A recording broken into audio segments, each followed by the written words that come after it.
Number Galaxy Council. Shocked. Humanity built weapons from rocks and sticks. The Grand Assembly Hall of the Galactic Council was the largest structure ever built by intelligent beings. It floated in the empty space between three star systems, a massive sphere of crystal and light that could hold representatives from 10,000 worlds. Today, only the senior members had gathered. They sat in a circle of floating chairs, each one designed for a different body type. Some chairs held creatures made of light, others supported beings with dozens of limbs. A few contained shapes that hurt to look at directly. Ambassador Threxus of the Valanthi Dominion stood at the center of the circle. His crystalline body caught the light and scattered it into rainbows across the walls. He was old.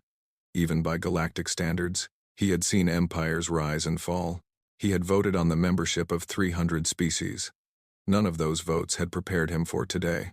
Honored members of the council, he began, his voice like wind chimes in a storm. We gather to assess a new species for membership in the Galactic Union. They call themselves humanity. They come from a small planet in an unremarkable star system on the outer edge of the spiral arm. Murmurs passed through the assembly. New species were always interesting. The galaxy was vast, and life found countless ways to evolve. The Valanthi had grown from crystal seeds on a world of pure silicon. The Thunderians had evolved in the crushing gravity of a super-dense planet, becoming beings of incredible strength. The consensus had begun as simple organisms that learned to share thoughts, eventually becoming a hive mind that spanned dozens of worlds. Each species had a gift. Each world provided something special that allowed its children to reach the stars. Display the assessment data, Threxus commanded. The holographic projector hummed to life. A small blue planet appeared in the center of the circle. It was mostly water, with patches of green and brown land. White clouds swirled across its surface. It looked peaceful, ordinary. This is Earth, Threxus said, homeworld of humanity. The data began to scroll beside the planet. Chemical composition, atmospheric content, natural resources. As the numbers appeared, the murmurs in the chamber slowly died. Confusion replaced curiosity. Then confusion gave way to disbelief. Senior Counselor Yixmoran was the first to speak. He was a being of pure energy, born on a world where plasma storms had given rise to thinking light. His voice crackled like electricity. There must be an error in the data. There is no error, Threxus replied. But this shows no crystal deposits of any significance. No natural energy sources beyond basic chemical reactions. No exotic elements. No bioluminescent metals. Yixmoran's form flickered with agitation. How did they develop technology? How did they even discover fire? Threxus let the question hang in the air for a moment. Then he changed the display. A new image appeared. It showed a creature with 2 legs, 2 arms, and a mostly hairless body. It was holding something in its hand. This is a human, Threxus said. And this is their first weapon. The council members leaned forward, trying to understand what they were seeing. The object in the human's hand was long and thin. It came to a point, at one end. That is a stick, Threxus explained. A piece of dead plant material. They sharpened the end by rubbing it against a rock. Silence filled the chamber. They used a rock, War Scholar Grentok said slowly, to sharpen a stick. And this was a weapon? Their first weapon, yes. They used it to kill animals many times their size. Grentok was a Thunderian, a massive creature covered in thick armor plates. He had commanded fleets. He had conquered worlds. He had studied the military history of 100 species. Nothing had prepared him for this. Show us more, he demanded. Threxus changed the display again. Now it showed a human holding a rock that had been tied to a stick with dried plant material. They call this a hammer, he said. They used it to break things, including skulls. Another image. A curved piece of wood with a string attached to both ends. A small, thin stick, with a sharpened stone at the tip. This is a bow and arrow. They discovered that a bent stick, when released, could throw a smaller stick fast enough to pierce flesh from a great distance. The display continued. Each image was more disturbing than the last. Swords, spears, axes, armor made from animal skins and hammered metal, castles built from cut stone, machines designed to throw heavy rocks at walls. This, Threxus said, pausing on an image of a strange wooden construction, is called a trebuchet. It uses a heavy weight on one end of a beam to throw a lighter weight on the other end. They used it to hurl boulders at enemy fortifications. Mira said of the crystalline hegemony made a sound like breaking glass. It was the equivalent of a gasp. They threw rocks at each other? As a military strategy, they threw rocks at each other for thousands of years, the Rexes confirmed. They became very good at it. But how did they reach space? Yixmoran asked. Surely they did not throw rocks into orbit. The Rexes paused. For a being made of crystal, showing emotion was difficult. But everyone in the chamber could see that he was uncomfortable. They discovered that certain rocks, when heated to extreme temperatures, could be transformed into new materials. They called this process metallurgy. They extracted metals from stone using fire and pressure. Then they learned that some materials burned very quickly and produced expanding gases. They learned to control these explosions. He changed the display. A tall cylinder sat on a platform, fire erupting from its base. They built tubes of metal, filled them with explosive material, and rode the explosion into space. Nobody spoke. Their fuel source, the Rexes continued, his voice quiet now, was refined from the compressed remains of ancient dead organisms, plants and animals that died millions of years ago, buried under rock and pressure until they became a thick black liquid. They pumped this liquid from the ground and burn it. They burn corpses to fly, Grentok said. It was not a question. In essence, yes. The chamber remained silent for a long moment. Then, a junior analyst spoke up from the back of the room. She was a small creature, easily overlooked, with large eyes designed for reading data screens in low light. There is something else, she said quietly. Something the senior members should see. The Rexes gestured for her to continue. Humanity has developed a new type of weapon. They call it a nuclear device. The translation is difficult. She pulled up new data on her personal screen and shared it with the main display. They discovered that the fundamental building blocks of matter can be forced to break apart. When this happens, enormous amounts of energy are released. They have learned to cause this reaction on purpose. For what purpose? Mirasat asked. The analyst hesitated. Their first use of this technology was to destroy 2 of their own cities. They killed approximately 200,000 of their own kind in moments. They did this to end a war. The silence that followed was different from before. It was heavier, darker. They split the atom, Yixmoran said, his energy form dimming. And their first thought was to use it as a weapon against themselves. Yes, counselor. War scholar Grentok stood slowly. His massive form cast a shadow across the display. I have conquered 12 worlds, he said. I have studied the military tactics of every known species in this galaxy. I have seen weapons that can crack planets and shields that can stop stars. He paused, looking at the image of the small blue world still floating in the center of the chamber. I have never been afraid of a species until today. He turned to face the other council members. These creatures built weapons from rocks and sticks.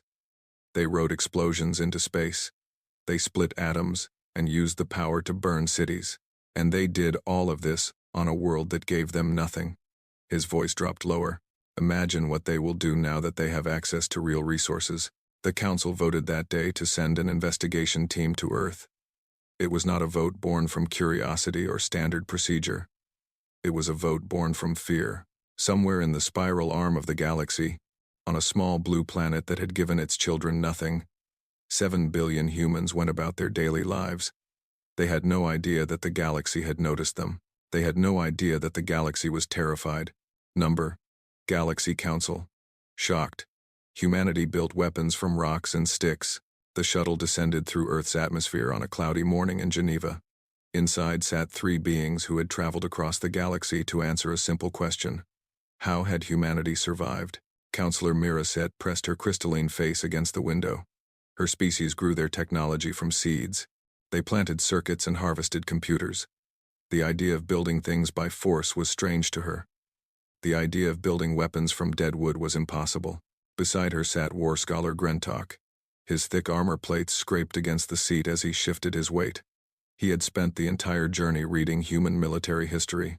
He had not slept. He had not eaten. His 4 eyes had developed a permanent look of worry. The third member of the delegation was Observer Unit 7. It did not have a body in the traditional sense. Instead, it was a small sphere that floated near the ceiling. Inside that sphere lived a fragment of the consensus, the great hive mind that had spread across dozens of worlds. Unit 7 was here to calculate, to measure, to determine exactly how dangerous humanity really was. The shuttle landed on a platform outside the Earth First Contact facility. A human woman stood waiting for them. She wore a dark suit and a warm smile. Her hair was gray, and lines marked her face. These were signs of age, the delegation knew. Humans lived such short lives. "Welcome to Earth," she said. "I am Ambassador Elena Vasquez.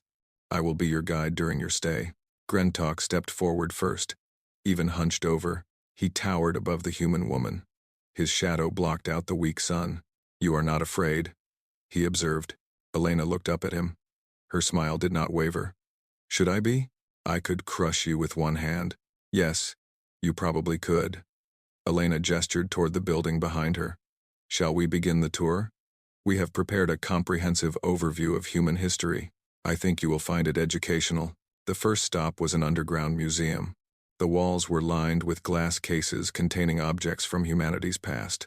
Elena led them slowly through the exhibits, explaining each item in simple terms. "These are stone tools," she said, pointing to a collection of rough rocks. "Our ancestors made them by striking one rock against another. The sharp edges could cut meat and scrape hides." Miraset bent down to examine the stones. They were ugly things. Crude. There was no elegance in them, no beauty. But there was something else. Something that made her uncomfortable. "How old are these?" she asked. "About 3 million years." 3 million years, Miraset repeated. "Your species has been making weapons for 3 million years. Tools," Elena corrected gently. "We call them tools. What is the difference?" Elena thought about this for a moment. "Intent, I suppose. A knife can prepare food or take a life. The object is the same, only the purpose changes." They moved deeper into the museum. The stone tools gave way to bronze weapons, then iron, then steel. Grentok stopped in front of a display case containing a medieval sword. It was long and heavy, with a simple crossguard and a leather-wrapped handle. "This is beautiful," he said quietly. Elena nodded. "That sword is about 800 years old. A skilled blacksmith spent weeks making it. He heated iron ore in a furnace until it melted, then hammered out the impurities. He folded the metal over and over to give it strength. Then he shaped it, sharpened it, and polished it." "He made this from raw ore? By hand?" "Yes." Grentok stared at the sword for a long time. His species had natural armor. They had never needed to make weapons. Their technology had focused on other things. The idea of spending weeks crafting a single blade seemed insane. It also seemed beautiful. "Why did you stop using swords?" he asked. Elena's expression changed slightly. It was subtle, but the delegation noticed. "We invented guns," she said. "Weapons that use controlled explosions to throw small pieces of metal at very high speeds. They made swords obsolete." She led them to a new section of the museum. Here the displays became darker. Cannons, rifles, machine guns, tanks, airplanes with bombs strapped beneath their wings. Observer Unit 7 floated from case to case, recording everything. It paused in front of a display about something called World War I. The text described trenches, poison gas, and artillery bombardments that lasted for days. Photographs showed muddy fields filled with craters. Bodies lay in rows. "How many died?" Unit 7 asked. Its voice was flat, without emotion. Elena checked the display. "About 20 million. Soldiers and civilians combined. The war lasted 4 years. 20 million in 4 years. Yes." Unit 7 performed rapid calculations. The consensus had existed for 10,000 years. In that time, they had lost approximately 15 million individuals to all causes, including wars, accidents, and natural death. Humanity had exceeded that number in a single conflict. "This was not your deadliest war," Unit 7 said. "It was not a question." "No. That came about 20 years later. We call it World War II. Approximately 70 million died." Grentok made a sound deep in his chest. It might have been a growl. It might have been a prayer. "How did you not go extinct?" he asked. "How did your species survive this level of destruction?" Elena looked at him. For a moment, her smile faded. Something old and sad moved behind her eyes. "We almost did not survive," she said. Several times. But humans are very good at one thing above all others. What is that? Rebuilding. We break things. Yes. We destroy. We kill. But we also build. We create. We adapt. She gestured at the museum around them. Every weapon in this building is obsolete now. We moved on. We always move on. The tour continued. They saw nuclear weapons and the cities they had destroyed. They saw chemical weapons and biological agents. They saw plans for orbital bombardment platforms and theoretical designs for planet-killing devices. Through it all, Elena remained calm. She explained each horror in the same patient voice. To her, this was simply history. Things that had happened. Lessons that had been learned. Sometimes, near the end of the tour, they reached a small room dedicated to something called guerrilla warfare. Grentok stopped in the doorway, blocking the others. "Explain this," he demanded. Elena stepped beside him. The room showed images of people hiding in forests and mountains. They wore simple clothes and carried simple weapons. Many of them looked like farmers. Guerrilla warfare is a strategy used by weaker forces against stronger ones, Elena explained. Instead of meeting the enemy in open battle, fighters hide and strike from ambush. They use knowledge of local terrain to their advantage. They attack supply lines, set traps, and fade back into the population. They hide in trees, Grentok said slowly. With sharpened sticks. Sometimes, yes. Against enemies with superior technology. Often, yes. Does it work? Elena smiled. It was not a warm smile this time. We have a saying. Amateurs study tactics. Professionals study logistics. An army cannot fight if it cannot eat. It cannot advance if its supply lines are cut. The biggest gun in the world is useless if you cannot get ammunition to it. Grentok said nothing. He was thinking about his own military campaigns. He was thinking about the vast fleets he had commanded, the armies he had led. He was thinking about how vulnerable those forces would be against an enemy that refused to fight fairly. "I wish to make a formal recommendation to the Council," he said finally. "What recommendation?" Mirasat asked. "Humanity's threat level should be elevated to maximum." He looked down at Elena. "No offense intended, Ambassador." "None taken," Elena said. "Would you like to see the gift shop?" The delegation departed Earth 3 days later. Their report was extensive. It included thousands of images, hundreds of hours of video, and detailed analysis of human psychology, history, and military capability. But the most important part of the report was a single paragraph written by Grentok himself. Humans do not fight like civilized species. They do not follow predictable patterns. They do not surrender when outmatched. They hide, they adapt, and they wait. Given sufficient motivation, a single human with primitive tools can disable advanced technology and kill trained soldiers. They have been perfecting this ability for 3 million years.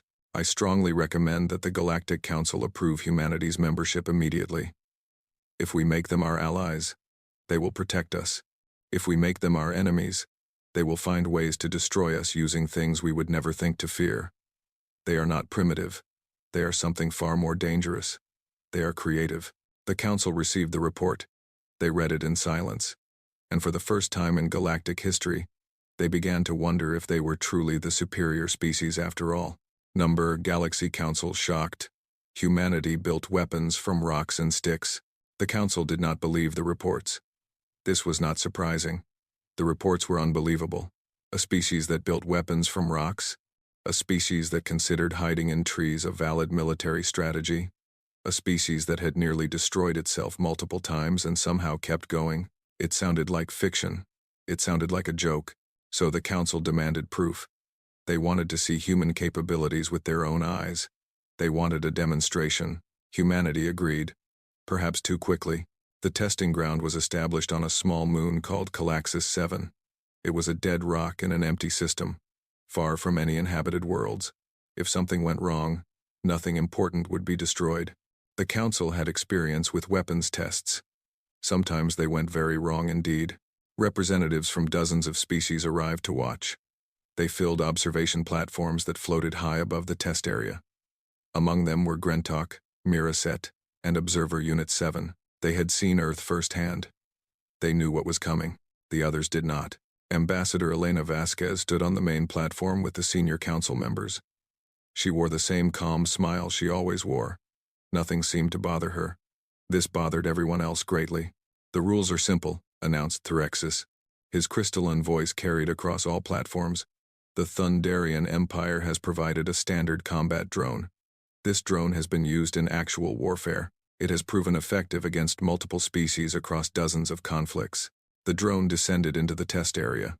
It was an impressive machine, 3 meters tall, covered in armor plating, equipped with plasma cannons and energy shields. Its sensors could detect life forms from kilometers away. Its targeting systems could track objects moving at supersonic speeds.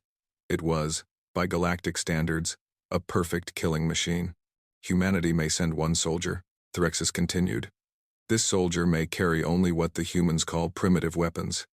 No energy weapons, no shields, no advanced technology of any kind." A murmur ran through the observers. One soldier against a combat drone? This was not a test. This was an execution. A human shuttle landed at the edge of the test area. The door opened. A single figure stepped out. His name was Marcus Cole. He held the rank of sergeant in something called the United States Army Special Forces. He was not particularly large by human standards. He was not particularly impressive looking. He wore clothing covered in strange patterns of green and brown. He carried a curved piece of wood with a string attached. A quiver of arrows hung on his back. A knife was strapped to his leg. That was all. Observer Unit 7 scanned the human and found nothing remarkable. No hidden technology, no secret weapons, just organic matter and primitive tools. "Is this a joke?" one of the council members asked. Elena's smile widened slightly. Sergeant Cole volunteered for this assignment. He seemed quite eager. "Actually, he will die within seconds. Perhaps, shall we begin?" Thyrexis gave the signal. The test began. The drone activated immediately. Its sensors swept the test area, searching for its target. It scanned for energy signatures. It scanned for electromagnetic pulses. It scanned for radiation, chemical traces, and heat patterns. It found nothing. Marcus Cole had disappeared. The observers watched in confusion. The test area was a flat plain with scattered rocks and sparse vegetation. There was nowhere to hide. Yet somehow, the human was invisible. "What is happening?" Miraset asked. "Where did he go?" Grentok leaned forward, studying the display screens. His 4 eyes narrowed. "There," he said, pointing. "Between those rocks." He covered himself in mud. The others looked. They could barely see him. The human had smeared his body with dirt and pressed himself into a shallow depression between 2 large stones. His strange clothing broke up his outline. He looked like part of the landscape. "The drone cannot detect him," Observer Unit 7 reported. "Its sensors are designed to find technological signatures. The human is producing none. To the drone, he does not exist." The drone moved across the test area. Its massive feet left deep prints in the soil. Its sensors continued sweeping, finding nothing. It passed within 10 meters of the hidden human. Marcus did not move. He barely breathed. He waited. The drone continued past him. When it was 20 meters away, Marcus rose silently to his feet. He drew an arrow from his quiver and fitted it to his bow. The bow was a simple thing. Wood and synthetic fiber. No electronics, no power source, just physics. Tension and release. Marcus drew the string back. His muscles strained. Then he released. The arrow flew. It covered the distance in less than a second. It struck the drone exactly where Marcus had aimed, in a small gap between armor plates, where cables connected the sensor array to the main body. The drone spun around. Its sensors had detected the impact. Now it knew something was wrong. But it still could not find its attacker. Marcus was already moving. He ran low to the ground, weaving between rocks. He was fast. But more importantly, he was unpredictable. He did not run in straight lines. He changed direction constantly. The drone's targeting systems struggled to track him. 2 more arrows flew. Both found gaps in the armor. The drone's movements became jerky. Sparks flew from damaged systems. The drone finally managed to get a target lock. Its plasma cannon powered up. Energy crackled along its barrel. Marcus dove behind a boulder. The plasma blast hit the rock and vaporized half of it. The heat was intense enough to melt metal, but Marcus was already gone. He had rolled away from the boulder before the blast hit. He came up in a crouch. Another arrow ready. This time he aimed for the drone's primary sensor cluster. The arrow struck true. Glass shattered. The drone went blind. Without its sensors, the drone switched to basic programming. It began firing randomly, trying to hit an enemy it could no longer see. Plasma blasts tore up the ground. Rocks exploded. Smoke filled the air. Marcus used the chaos as cover. He sprinted toward the drone, knife in hand. The observers watched in disbelief as this small, fragile human closed the distance to a war machine that could vaporize him in an instant. He reached the drone. He climbed its legs like a mountain climber scaling a cliff. The drone tried to shake him off, but he held on with one hand while his knife found every cable, every vulnerable point. 11 minutes after the test began, the drone collapsed. Its systems had been systematically destroyed. Its weapons were offline. Its armor was breached in a dozen places. Marcus Cole stood on top of the fallen machine. He was covered in mud, oil, and sweat. He was breathing hard, but he was smiling. He bent down and picked up a rock from the ground. He held it up so the observers could see. "I also used this," he said. "When I ran out of arrows, the observation platforms were silent. Thousands of beings from dozens of species had just watched a single human defeat a combat drone using wood, string, and stone, using dirt and patience, using nothing that their advanced sensors could detect." Grentalk spoke first. How did he know where to strike? "The gaps in the armor are not visible to the naked eye," Elena answered. Sergeant Cole studied the drone's specifications for 3 days before the test. He memorized every weakness, every vulnerable point. Then he made a plan. What if his plan had failed? Then he would have made a new plan. Humans are good at that. Observer Unit 7 updated its calculations. It had been trying to predict human behavior since the delegation visited Earth. Every prediction had been wrong. Humans did not behave like other species. They did not follow logical patterns. They adapted in real time, changing their strategies based on conditions that were impossible to anticipate. "I have revised my assessment," Unit 7 announced. "Humanity should not be classified as a primitive species. They should be classified as an adaptive threat. Standard military doctrine will not be effective against them." "What do you recommend?" Threxus asked. "Do not antagonize them. Do not give them reason to view us as enemies. And do not, under any circumstances, underestimate them." Grentalk nodded slowly. He had been saying the same thing for weeks. Now the rest of the council understood. Down in the test area, Marcus Cole climbed off the destroyed drone. He walked back toward the human shuttle, whistling a tune that nobody else recognized. He had completed his mission. He had proven his point. As he walked, he tossed the rock in his hand up and down, up and down.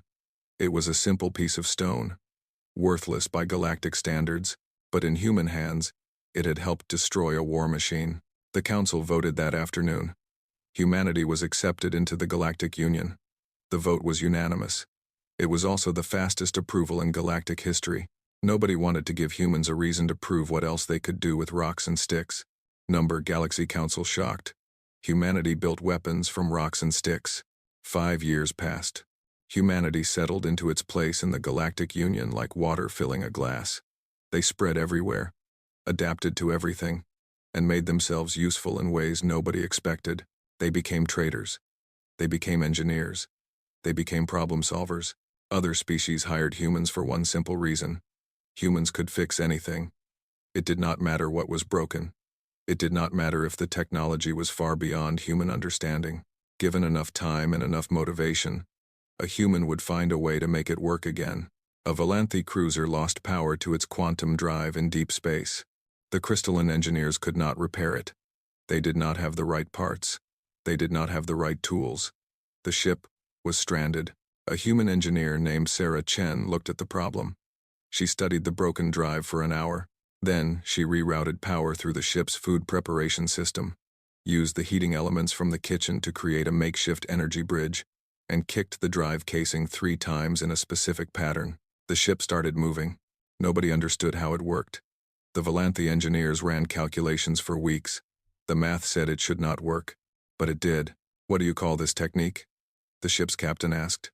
Sarah shrugged. "Percussive maintenance. Sometimes things just need a good hit."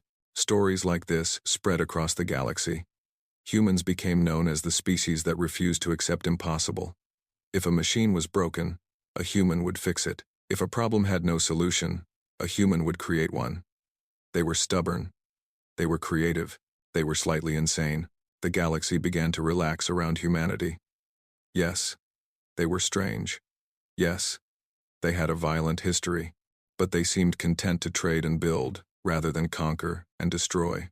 Perhaps the fears had been exaggerated. Then the Hollow arrived. They came from beyond the galactic edge. Nobody knew what they were or where they came from. They were ancient beyond measure, vast beyond comprehension. They were not a species. They were a force, a hunger given form. The first worlds fell in days. The Hollow did not negotiate. They did not communicate. They simply consumed. Their biomechanical forms absorbed everything they touched, growing larger and more numerous with every victory. The Galactic Council mobilized its fleets. The greatest armada in history gathered to stop the invasion. Ships from every species flew together against the common enemy. They failed. Energy weapons were useless. The Hollow absorbed the energy and grew stronger. Physical weapons were ineffective. The Hollow simply regenerated any damage. Shields meant nothing. The Hollow passed through them like ghosts. World after world fell. The refugees numbered in the trillions. The council chambers echoed with panic and despair. Grentok had retired from the military years ago. He had spent his time studying human culture, learning their strange ways. Now he stood before the council with a proposal that horrified his colleagues. "We must ask the humans for help," he said. "Not their ships, not their technology, their creativity. Creativity will not stop the Hollow," a council member argued. "We need weapons. We need power. We have weapons. We have power. They are not working." Grentok's voice was hard. "The humans think differently than we do. They see problems from angles we cannot imagine. They built civilization from rocks and sticks. Perhaps they can see solutions we have missed." The council debated for 3 days. During those 3 days, 4 more systems fell to the Hollow. Finally, they agreed. A war council was called. Admirals and generals from every remaining species gathered in a secure bunker deep within council space. They presented their strategies, their analysis, their predictions. All of them pointed to the same conclusion. The war could not be won. Then a human stood up. His name was Marcus Cole. He was no longer a sergeant. He had become a colonel, a leader of human forces attached to the Galactic Defense Initiative. His hair had gray in it now. Lines marked his face, but his eyes were the same as they had been years ago on Calaxis 7. Sharp, patient, dangerous. "You have been fighting them like a civilized species," he said. "Stop." The room fell silent. The Hollow have a hive intelligence. They share thoughts, memories, and strategies across their entire swarm. They learn from every engagement. They adapt to every tactic. If you fight them with logical, predictable strategies, they will counter you. They will always counter you. He activated a display. It showed recordings from human history, guerrilla fighters in jungles, resistance movements in occupied cities, small groups of poorly armed soldiers defeating larger, better equipped forces. Humans learned long ago that you cannot fight a superior enemy head-on. You have to be unpredictable. You have to be irrational. You have to do things that make no logical sense, because that is exactly what a logical enemy cannot anticipate. An admiral from the crystalline hegemony spoke up. His voice dripped with contempt. "You propose to fight a galaxy-consuming swarm with tricks? With ambushes and traps?" Marcus smiled. It was not a friendly smile. "My species killed mammoths with pointy sticks and holes in the ground. We have been preparing for this fight for 200,000 years. He laid out the plan. It was not a military strategy in any traditional sense. It was chaos given form. Fake distress signals to lure hollow forces into traps. Asteroids moved into carefully calculated positions to create kinetic impacts. Ships rigged to explode when consumed, poisoning the hollow from within. Soldiers equipped, not with advanced weapons but with simple tools designed to confuse and disrupt. The hollow expect us to fight like civilized beings, Marcus said. They expect logic. They expect patterns. We will give them neither. We will fight dirty. We will fight unfair. We will make every victory cost them more than it is worth. The admirals and generals exchanged uncertain looks.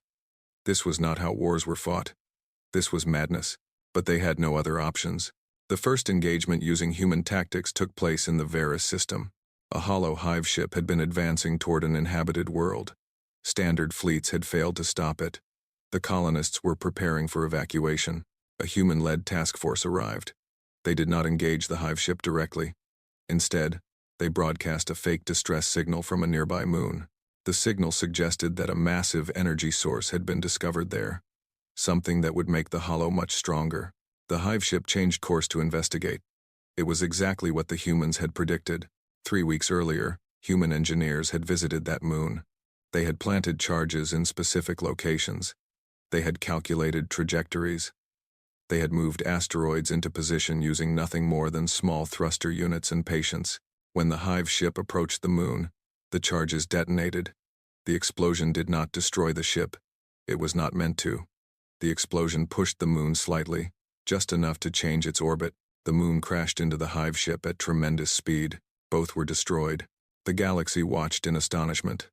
A hive ship that had shrugged off the most powerful weapons in existence had been killed by a rock. A very large rock, moved by a very clever plan.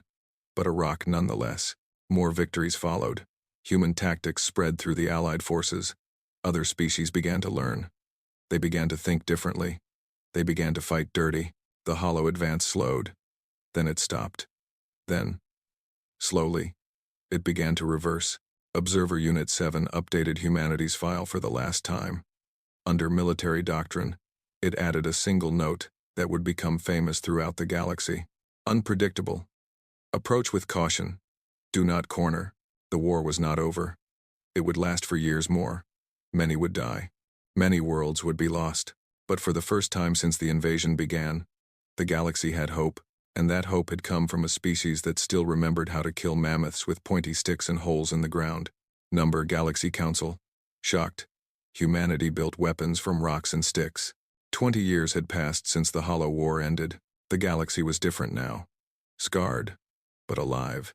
Changed, but stronger. The war had killed trillions. It had destroyed thousands of worlds. It had pushed civilization to the edge of extinction, but civilization had not fallen. Against all logic, against all probability, the galaxy had survived, and everyone knew who to thank. The memorial stood on Calaxis 7, the same moon where Sergeant Marcus Cole had destroyed a combat drone with a bow and arrow so many years ago. It was a simple thing, a pillar of stone, 6 meters tall, with a bronze plaque attached to its face. Humans had insisted on these materials, stone and metal, the same things their ancestors had used to build their first monuments millions of years ago. Around the memorial, representatives from 100 species had gathered. Some floated in the thin atmosphere, others wore environmental suits. A few existed only as projected images, their true forms too large or too strange to attend in person. Ambassador Elena Vasquez walked slowly to the podium. She was old now. Her hair was white. Her face was lined with wrinkles, but her eyes were the same as they had always been. Warm, patient, hiding depths that most beings could not understand. She had served as humanity's voice in the galaxy for 30 years. She had explained human history to confused aliens. She had calmed fears and built bridges.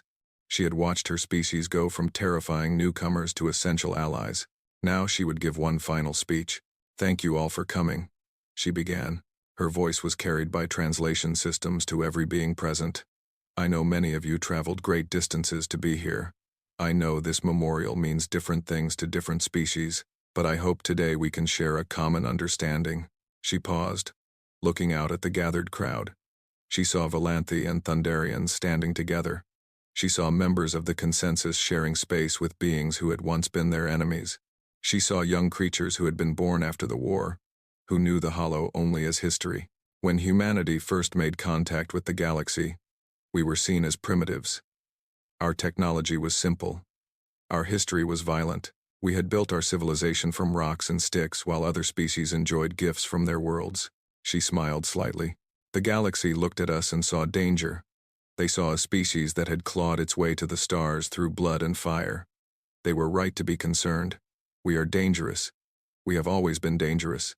A murmur passed through the crowd. This was not the kind of speech they had expected. But danger is not the same as evil. Violence is not the same as cruelty. Humanity learned early that survival requires strength. Our world gave us nothing. No crystal seeds to grow technology, no natural energy sources to harvest, no gifts of any kind. Everything we have, we took. We forced the universe to give us what we needed. She turned to look at the memorial. The bronze plaque caught the light of the distant sun. During the Hollow War, that same stubbornness saved us all. Other species had fought with the tools they were given. They followed rules. They fought fairly. When those methods failed, they did not know what else to do. Her voice grew stronger. Humans do not follow rules. We never have. When one method fails, we try another. When the obvious solution does not work, we find an impossible one. We hide in mud. We throw rocks. We set traps using nothing but patience and spite. We refuse to accept defeat even when defeat is certain. She faced the crowd again. This is not because we are superior. It is because we had no choice. Our ancestors survived ice ages and predators and famines and plagues. They survived each other. They learned that giving up meant death. That lesson is written in our genes. We do not know how to surrender. We do not know how to stop fighting. The crowd was silent now. Every being listened with full attention. The Hollow were ancient and powerful and beyond our understanding. They had consumed galaxies. They had ended civilizations that made ours look like children. But they had never faced a species like humanity. They had never faced creatures that would rather die than stop trying. Elena walked to the memorial and placed her hand on the cold stone. Colonel Marcus Cole led the first successful counterattack against the Hollow. He died in the final battle of the war, holding a position that everyone said could not be held. He lasted 18 hours against impossible odds. When they found his body, he was still holding his weapon. He had run out of ammunition long before the end. He had been fighting with his hands. She traced the image carved into the stone. A simple picture of a hand holding a sharpened stick. Every species in this galaxy evolved because their world gave them gifts. Crystals, energy, natural tools. Our world gave us nothing, so we made our own gifts. We learned that anything can be a weapon, a tool, a hope. She stepped back from the memorial. The galaxy looked at us and saw primitives playing with rocks. They did not understand. It was never about the rocks. Her voice dropped almost to a whisper, but every being heard her clearly. It was about what we could become. The ceremony continued. Speeches were given. Honors were bestowed. The names of the fallen were read aloud. A list so long it took 3 hours to complete. But the moment everyone remembered was Elena's speech. The image of the old human woman standing before a stone pillar, explaining why her species refused to stay dead. After the ceremony, the crowd slowly dispersed. Ships lifted off and disappeared into the sky. The dignitaries returned to their duties. The memorial stood alone again, a simple stone marker on a dead moon. But not everyone had left. Grentok remained. He stood before the memorial, his massive form casting a shadow across the bronze plaque. He had changed over the years. His armor plates were scratched and dented from battles too numerous to count. He walked with a slight limp now, a souvenir from the Hollow War.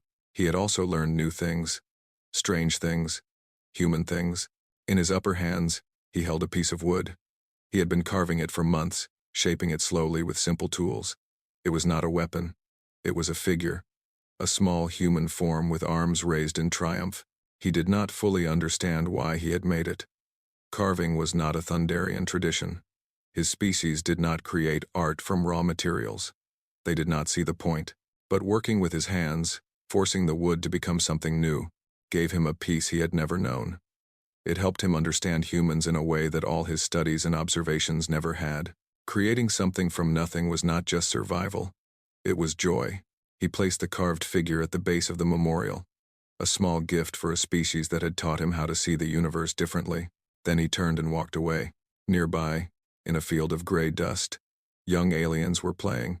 They came from 5 different species. Their bodies were completely different. Some had wings, some had tentacles, some had too many eyes or not enough limbs. But they were all playing the same game. They called it tag. They chased each other across the field, laughing and shouting in their different languages. Some of them held sticks, waving them like trophies when they caught their friends. It was silly. It was pointless. It was completely, utterly human. The game had spread across the galaxy in the years since the war. Children of every species played it now. Adults pretended not to understand the appeal. But secretly, Many of them played too. Nobody knew exactly how it had started. A human had taught some alien children, and those children had taught others. Now, it was everywhere. A simple game of chase that required nothing but energy and imagination. The galaxy had learned many lessons from humanity.